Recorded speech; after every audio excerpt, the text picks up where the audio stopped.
Welcome to the Property Development Book Club podcast. Please be advised that panel members are expressing their own views and opinions, which should not be construed as advice.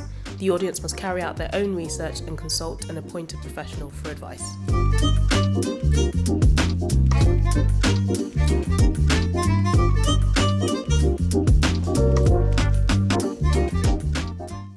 Hello and welcome to the Property Development Book podcast.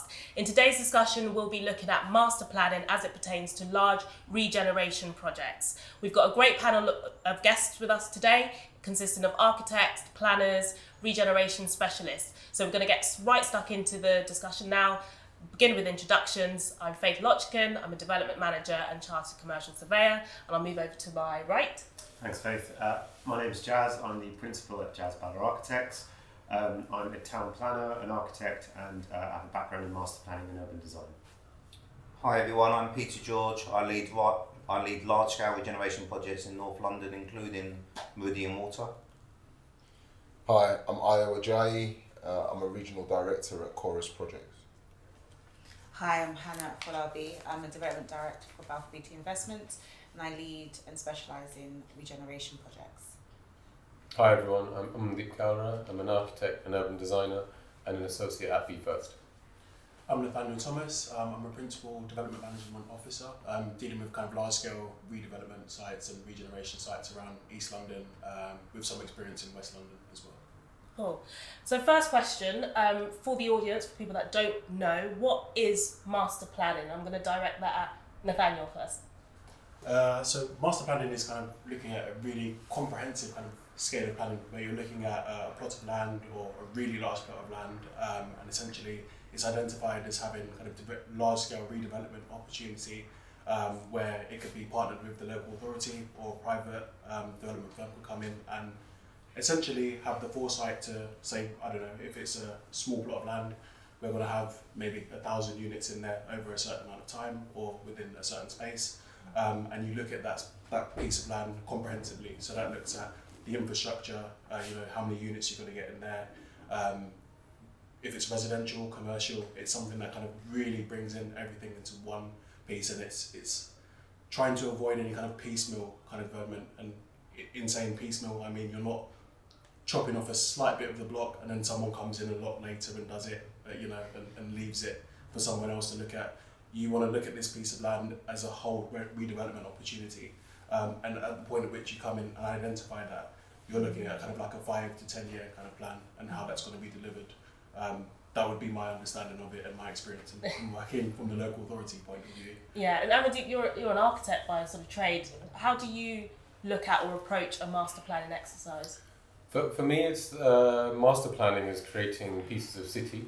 And when you look at towns or city, what do you have within that? And when you look at a master plan, it's kind of a smaller version of that at a micro scale. So this means you're thinking about streets, public spaces, you're thinking about infrastructure that Nathaniel was touching on, you're thinking about densities, what works, what doesn't work, what are the transport connections, you're thinking about social infrastructure as well, you're thinking about schools, you're thinking about GPs, etc., etc. So it's a much more comprehensive way of designing, and the idea is, and often master planning and urban design are crossover and interlace. Urban design is kind of thinking a lot more about the spaces in between the buildings and thinking about neighbourhood scale. Master planning, you are considering all of those additional things about massing, height, density, streetscape, public realm, etc., etc. And then that is you effectively creating a little piece of a city, and a framework for that. And Jazz, you've obviously architect and town planning together is your background. Did you have anything to add to that? Or No, that's pretty comprehensive. I mean, except to say that one of the key distinguishing features in my mind about designing a single building versus a master plan is that with a master plan, you're not working with one particular client who's going to go to site at once. Like it's going to, as the guys alluded to, it's a process. So it will take anywhere between 5 and 15 years, and often a good master plan looks at sort of managing different processes. So you might have, for example, in an inner London site, some works to a gyratory or a major piece of road that's happening next year, and the build out that would then release some land for buildings or infrastructure or public spaces, and that is on a different timescale because of the amount of housing being delivered, and that might need to happen over 5 years. So a master plan is a sort of framework, a flexible framework that allows those things to come together and make sure that things are sort of they're cohesive and have some strategy behind them, rather than somebody coming along and building something with the road and then something else happens and nothing is optimized, nothing is really designed meaningfully. And I think one of the other really key important things about master planning is its interdisciplinary nature. So we're a panel, I think, who are architects, town planners, surveyors. But the big element to that constitutes master planning is also landscape, and that is landscape sustainability, blue and green infrastructure. That's playing more and more of a role in terms of thinking about how these places are coming together. Hannah, I'm going to come over to you. What do you think are the most important principles when carrying out some master planning? I think the most important principle is remembering that the space you are designing or creating or re-looking at actually is connected to other spaces. So a lot of the time we look at an area and say, okay, well, we're going to master plan this, but you forget its connection to the other areas, and people don't live in silos. So I think the most important principle is how you connect to the wider area that you are also designing for. And then thinking about the journeys of the people who are going to be living there. And so it's not just, all working there and all experiencing. And so it's thinking about what those routes look like and those connections and the spaces in between the buildings. And then it's, okay, so now what those buildings actually do and function, then the design, I would say. But for me, I think it's the zooming out first is a very very fundamental principle, and then zooming back into the experience of the individual going through that space that you're trying to relook at. Peter, did you have anything to add to that? Yeah, I think for me, a successful master plan is what I would call a people-orientated plan. So it's thinking about the spaces beyond bricks and mortar and what is going to make a successful environment for the people that are going to be living there. So depending upon the scale of the master plan, it's potentially delivering a new neighbourhood for the area, whether it's in London or anywhere else in the country. So what are the key ingredients that we all enjoy in the neighbourhoods that we live or that we love to spend time, that needs to be in the master plan? And I think so beyond, in addition to the homes and the workspace, it's also thinking about local amenities.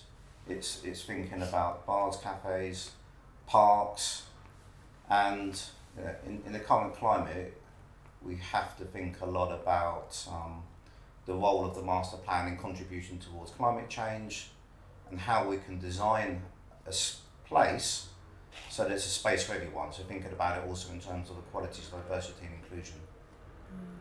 So in terms of making sure that we're thinking about that wider neighbourhood, often we will go through consultation processes, some being statutory, some being public. From a consultation perspective, do we think that everyone's views are kind of taken into consideration in master planning? That's going out to anyone, so anyone can jump in. So I think consultation is not a democratic process. Is the fundamentals of it. It's statutory consultation. You have to go out and try and resolve issues for the utility suppliers, for eco environmental stakeholders. When you come to public consultation, everyone has a different view.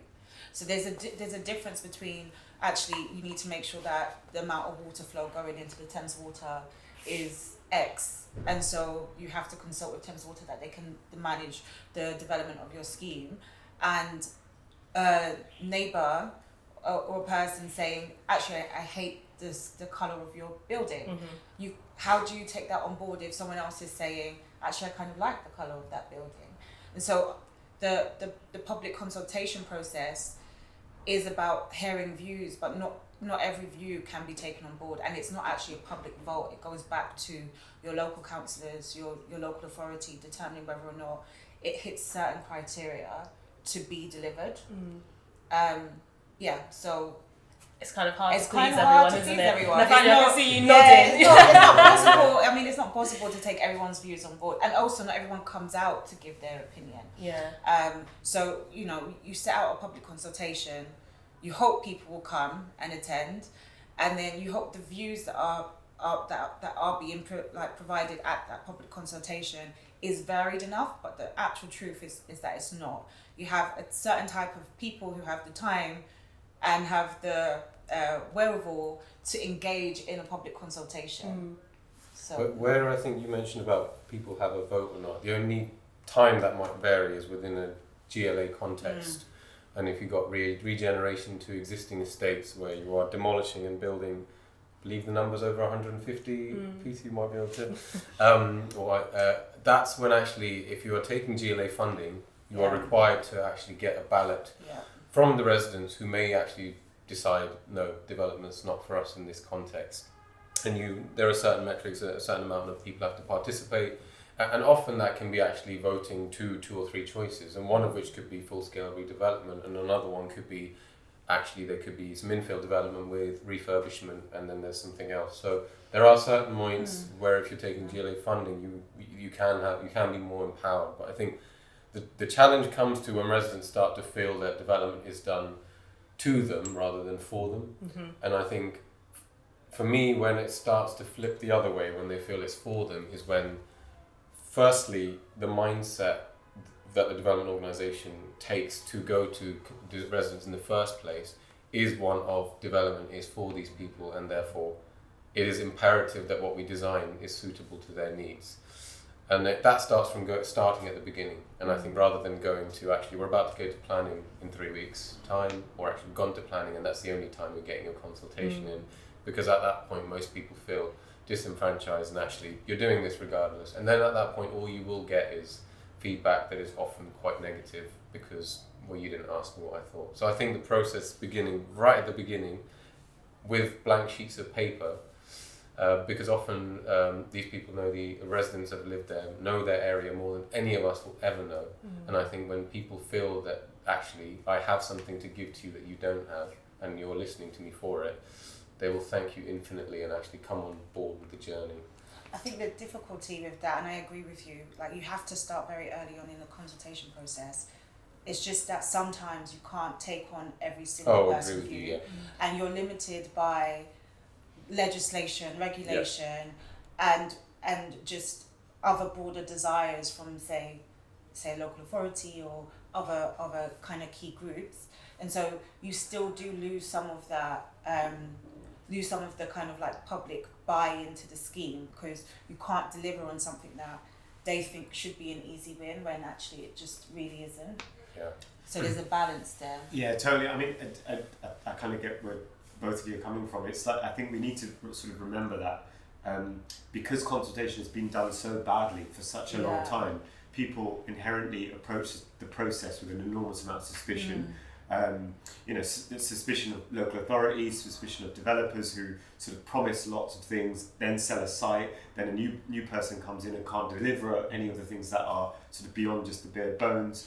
I think it's a sort of inherent challenge with large scale master planning projects where sadly a lot of the time in a UK context land is flipped constantly as a site comes forward. So you'll have one developer who has done a viability calculation and can afford to deliver a school, a park, sustainable urban drainage, and will present all these visuals.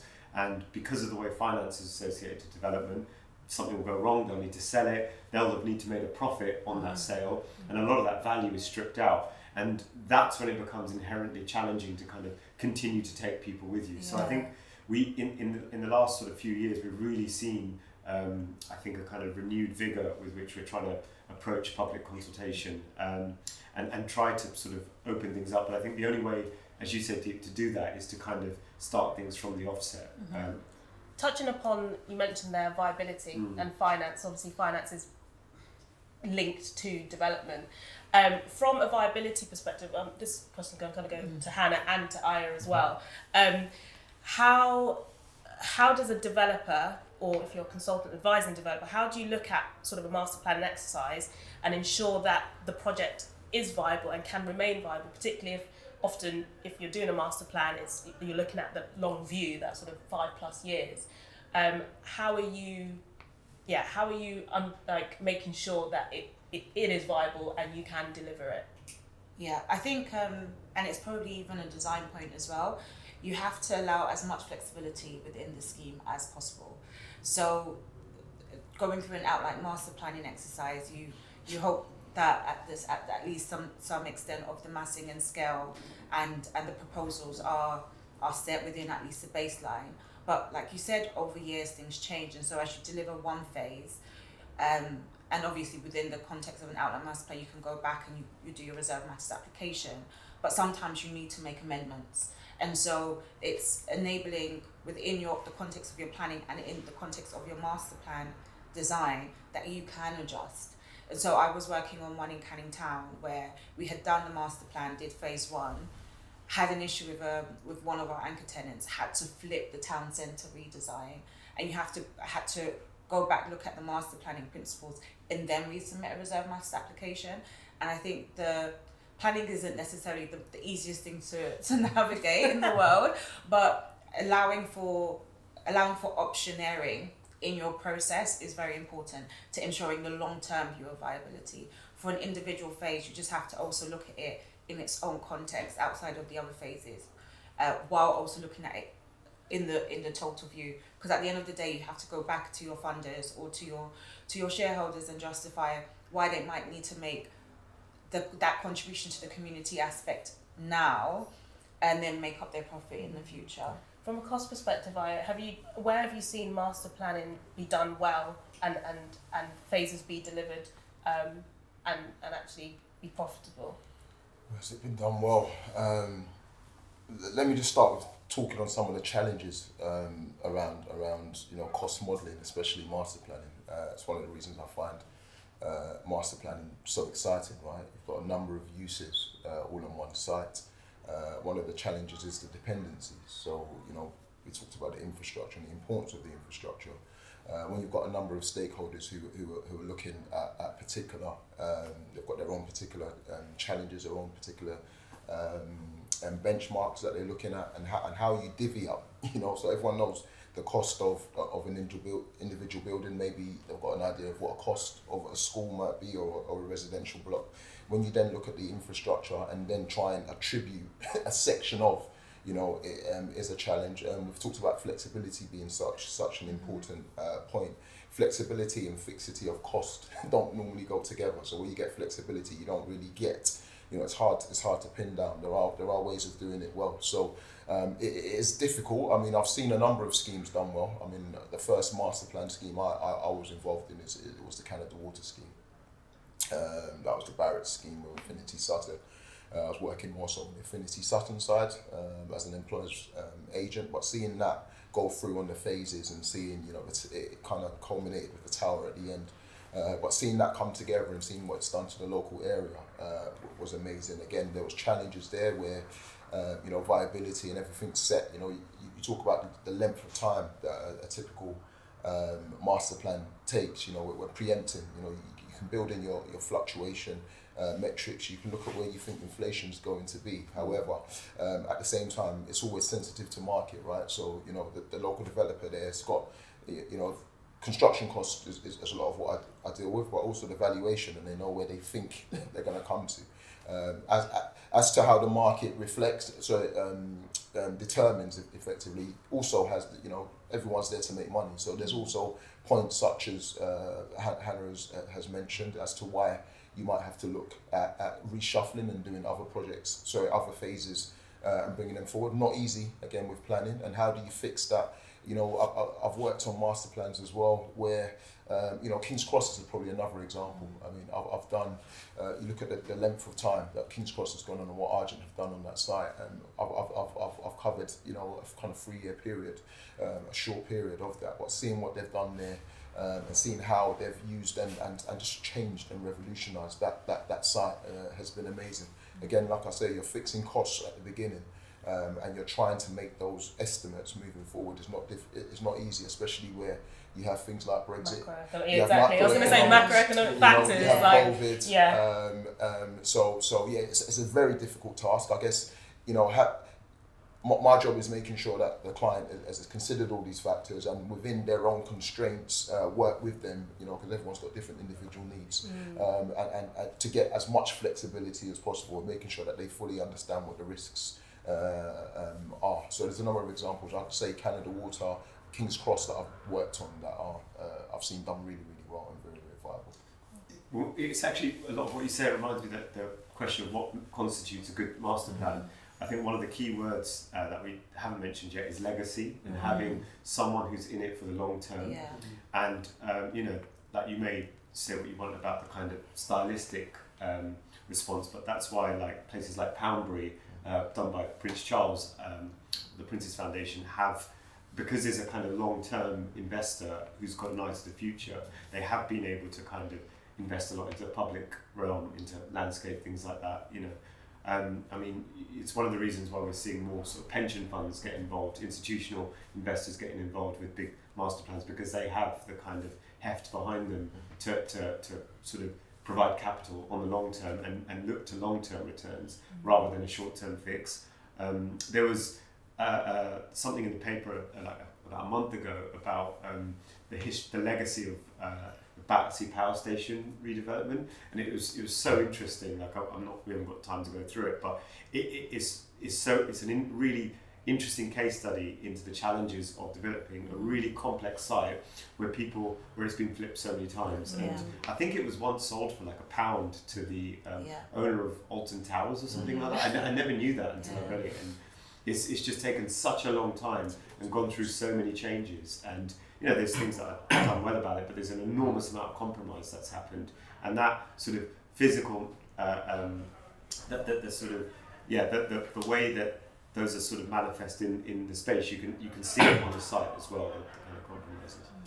Yeah, I think just building on that, I think the success of a master plan can only really be judged over time. You know, I think some of these master plans take a decade or two to build out, and it's quite easy to cast an opinion when they're still in mid-flow. I think the ultimate adjudicators of a successful master plan are people themselves.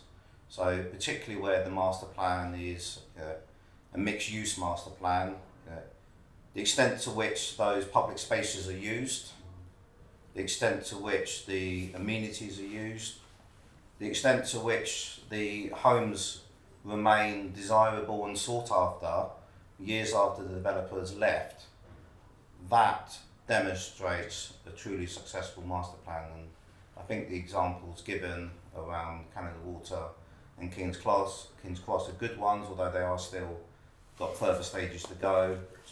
And I think, you know, the Olympic Park is also looking like it's proving to be very successful. So you talked about that legacy piece and making sure that when you're designing the master plan, you're thinking long term, way after the developer's kind of, you know, finished. And AMANDEEP, you touched on a very good point earlier about through that consultation process, when you're trying to, you know, bring the public along the journey, often people feel that development's being done to them, and there's often a lot of talk around gentrification, and you know, the kind of big bag developer coming in, regenerating an area, and then the people that have lived there and, you know, have cultural roots in that area get kind of either priced out or kind of kicked out, you know, whether it's CPO, etc. So this is sort of final question to wrap up the episode. On the point of gentrification, do we think, and this is to anyone, so feel free to chip in, do you think it's possible to regenerate an area without gentrifying it? Well, I can start this. I think gentrification is a consequence of regeneration, particularly if you don't understand those consequences up front. I think it most indefinitely ends up always being a negative impact of regen. And a lot of the areas we've just talked about, King's Cross, Canada Water, probably coming on to Stratford probably in 5-10 years as well. I feel absolutely all those areas, even if we're talking about where we are today in Dalston, think about the challenges that we have with Ridley Road markets. Been in the press lately about, and actually if you think very lately about all of the markets that have had to fight themselves to stay where they are, we're talking Save Latin Village in Seven Sisters that have had a 15-year fight with the developer, we're talking about Brixton Market, Nord Cash and Carry there. All of these fights are because private developers or other developers have just seen the value of the land that those communities have sat in, and often they were there at the beginning because that was the cheapest land that they could be in London. Once everything else has happened around them, that land is worth so much that there is pressure for them to leave. So you can see right now it's happening in a lot of communities, and I think there is ways to avoid it, but that requires really active head-on approach on understanding affordability, both in terms of businesses, because it's a kind of it's a businesses and residents thing together. So you take the example of, let's say, Tooting, for example. I don't know if any of you are too familiar with that community. What's happening? Tooting is what I'm calling stealth gentrified right now. So we're not seeing big developers coming in doing large master plans, but actually it's an area with the community that's had Tooting Market, Broadway Market, lots of small businesses that have been there for a long time. Going to Tooting Market now and going in there 10 years ago, have a conversation with one of the stall holders there and you'll see what challenges they're facing. In a place like that where you had independent businesses on very low rents serving that local area, and now no longer have the customers that they would originally have had. And the people that are coming into that market now, things like Francomanca, Brickwood, you're getting all sorts of these kind of institutions or brands of organisations that are effectively coming in, changing the footfall, changing the demographic of who will be entering those markets, paying higher rent, and putting pressures on a lot of the stallholders who've had to leave because they can't afford to be there right now. So businesses go because new residents come, they demand different businesses, and then different people have come in. So then people now no longer have the businesses that they would be going to, and then they move out. So there's this cyclical process. And this is an area there isn't huge master plans in regeneration. I 100% think unless there is an active approach on where you're protecting affordability, it will be an inevitable consequence of every regeneration project. So how do we protect that affordability? I think this is one of the most complex parts of regeneration and master planning, and to be honest, I would struggle to think of a good example where this has not occurred. You know, talking about some of those regeneration projects that we've already mentioned, has the prospects of the communities living adjacent to the developments improved over time? Not visibly so, is what I would suggest. It is a top priority for what we're trying to do at Meridian Water in Edmonton. For the last 7 years, we've said a top priority for us is the local people of Edmonton to be the principal beneficiaries of all the growth, and secondly, that we want to lift the Edmonton wards out of the top 10% most deprived. Now, how do you do that? A myriad of ways, but I'll give you some examples. Firstly, it's about prioritising the economic growth for local people and local businesses, so prioritising job creation, skills and apprenticeships for local people. In September we'll open a construction skills academy. That will be prioritised for local people. For example, we've got developers to invest in community chest, which is for local people to spend in their community. 20% of the construction spend on the first site has gone to a local business, creating 80 new jobs. You know, so if you extrapolate that out across the development, it will have a huge impact. Prioritising affordable housing for local people will have a huge impact, but you know, we cannot control the sales values of the properties adjacent to where we're building. That is just an inevitable consequence of designing, building and delivering a successful neighbourhood. You're tuned into the Property Development Book Club, Thank you for watching it. If you can like, share, and subscribe. A Lake. Like, share, and describe. Subscribe even. I'm Adewale Ademalake, founder at A Lake, which specializes in property development and development management. We are sponsoring the first season of the Property Development Book Club podcast, which will be out on all platforms soon. So what you can't do is like when you're doing the regeneration, you're densifying an area, so you can look after the people who are there, which is very important to do, but you can't, like, you are effectively bringing a bunch of new people into the area and you can't dictate what demographic those people will be. And so they might be the people who want the nice matcha latte, oat milk, and therefore a cafe has to open up to service that. So like, I think what Peter's saying and what you're doing is amazing. Like, that is how you are supposed to be looking after the area. You're supposed to be investing back into local people. You know, we have funds that we've created and grants that we've created. And similarly on the Olympic Park, there's a construction academy. That is what you're supposed to be doing, making sure the local people are looked after. But then the gentrification piece is that new people will move in. And it's typically people who are affluent and capable of purchasing the value of these new homes. And that does change the demographic of an area. I'll just make one final quick point. I mean, I totally agree. It's like the most challenging thing, especially when we talk about master planning in a London or city-centric context. But one of the things I think that's most disappointing really is when you see an area change and there's all this investment coming, and that investment is siloed. Like there are, like on my local high street, you can see that the sort of units, the retail units, from the people that have been there for a long time, and then new people have come in, and there's always very much a racial dimension to that as well in a London context. And I do think there's much more we can do from a policy point of view and from a culture point of view, where places are changing. We find a way to allow that investment to kind of spread out, because it's a huge opportunity. If people are willing to spend £3.50 on a hot drink, like that's a huge opportunity in terms of wealth that's coming in that could be distributed. And I think, hopefully places like Meridian Water can allow to start having those conversations about more nuanced tools to sort of improve that. Yeah. And for me, it comes down to the protection element, because I think what you're saying is we can't control who comes in, what they buy, what things they're interested in. But what we can do is protect what made that area unique in the first place, because otherwise gentrification starts to create generic master plans all over town, which almost have a very different version of the same shop, similar people.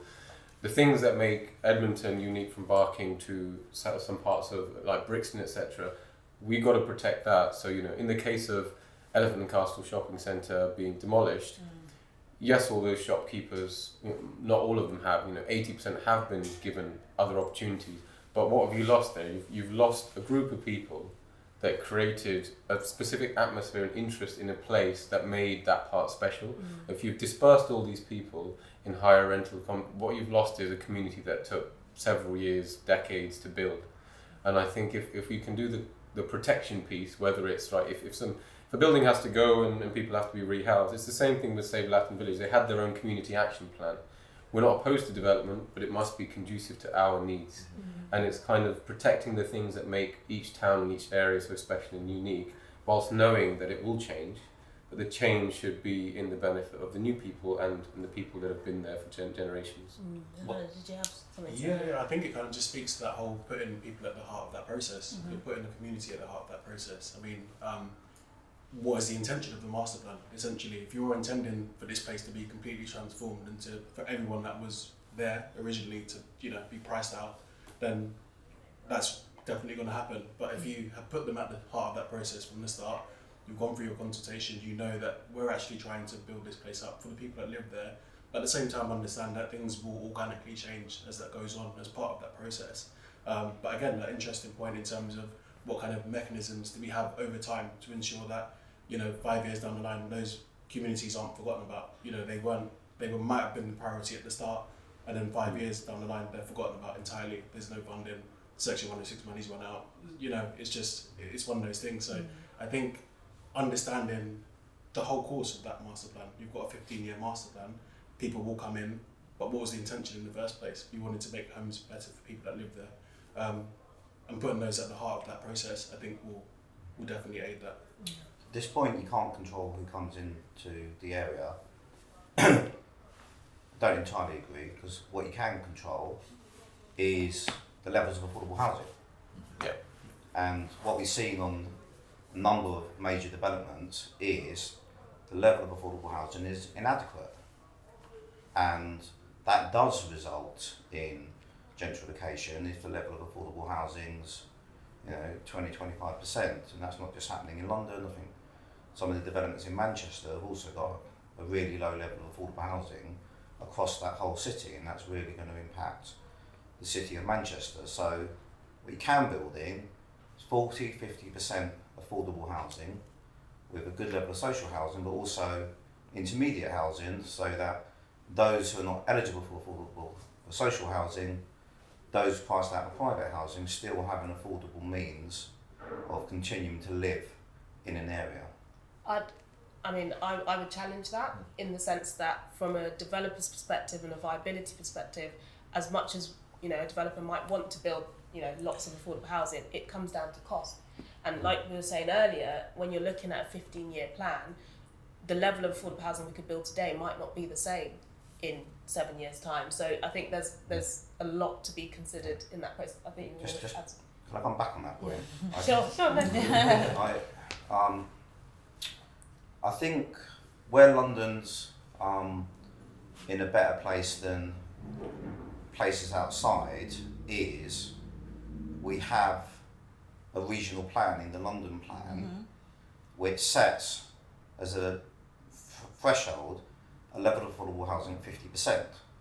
What that therefore means is when developers are looking to buy land, they price in a high level of affordable housing than would be the case if you don't have that strong planning requirement. So what's happening in these other parts of the country is developers are buying land thinking they can get away with 20% because the planning system isn't as strong, and that's why you end up with lower levels of affordable housing. I thought you were going to come in with that. No, because I agree with you to some extent, and just on the point, like even if you did 50% of affordable housing, for instance, I'm not sure what Meridian Water are doing, but you've taken a scheme that was say 500 homes, and now you've got 1,500 homes. You might have 750 affordable housing, but you still have 750 units that are private, and so at the end of the day, the makeup of the area has to change. Like it will change because you've densified the scheme. And then on top of that, where you have other places where people are doing low levels of affordable housing, and this might be slightly controversial, but it is the local authorities' responsibility to deliver affordable housing. That sits with the local authority and with our local planning authority. Private developers have taken on that responsibility because local authorities lost that power. But fundamentally, a local authority should dictate and should push for affordable housing in an area where it requires it. They have the housing register list. It's their allocations. They have the responsibility to the local people, and they should be the people who are enforcing it. And unfortunately, a private developer is for profit. And so you have to deliver to your profit requirements. And so I think, for me personally, I just think we have to put that responsibility back into local government. I think local authority do push this, both from a planning point of view and also both from a in-house development team point of view. I think a lot of challenges come when local authorities get into bed with private developers in cross-subsidy models. I personally fundamentally disagree with that model because from what I've seen over time, all that happens is inflation, price changes, challenges, Brexit. You may start off on the journey of a 50% affordable vision, and actually what you see being delivered comes down to 25%, 20%. And at the point when a local authority has gotten into bed and in contract, developers can walk away. There's always the fear of actually, well, we can't do this if we have to stick to this. And at that point, you've taken residents on such a long journey, you've decanted the place, you've almost destroyed that community to begin with. There's too much skin in the game from a local authority point of view at that point to go, no, we're not going to do anything because we're not getting the 50% we want. And private developers do know that. They know at that point that there isn't much, the local authority is not going to back down. So that's one point. The second point is there are a lot of local authorities doing high percentages of affordable housing themselves. So Be First right now we're delivering 70% affordable housing, with up to 30% of that's at the social London affordable rent and social tenancy rent.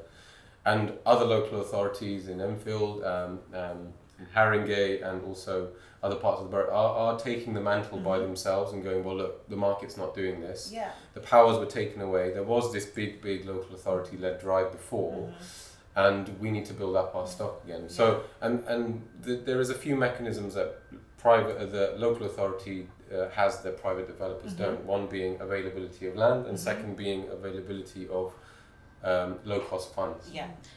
They have those things at disposal, but I think there is still that doesn't, for me, it doesn't mean local authorities goes around developing affordable housing on the land they own, and then private developers pick up bits of land and do 100%, because what you're doing is recreating ghettos of problems by not mixing communities. Every single development needs to be mixed. This is such a contentious point. Can I just go to Nathaniel quickly, Jas, and then we need to wrap this up. So just from a planning officer's perspective, in terms of what that does in pushing that affordable housing kind of agenda politically, and how it empowers planning officers to then go to private developers when they're looking at land, say, well, the scheme next door has delivered 50% affordable housing, we're not going to accept 25%.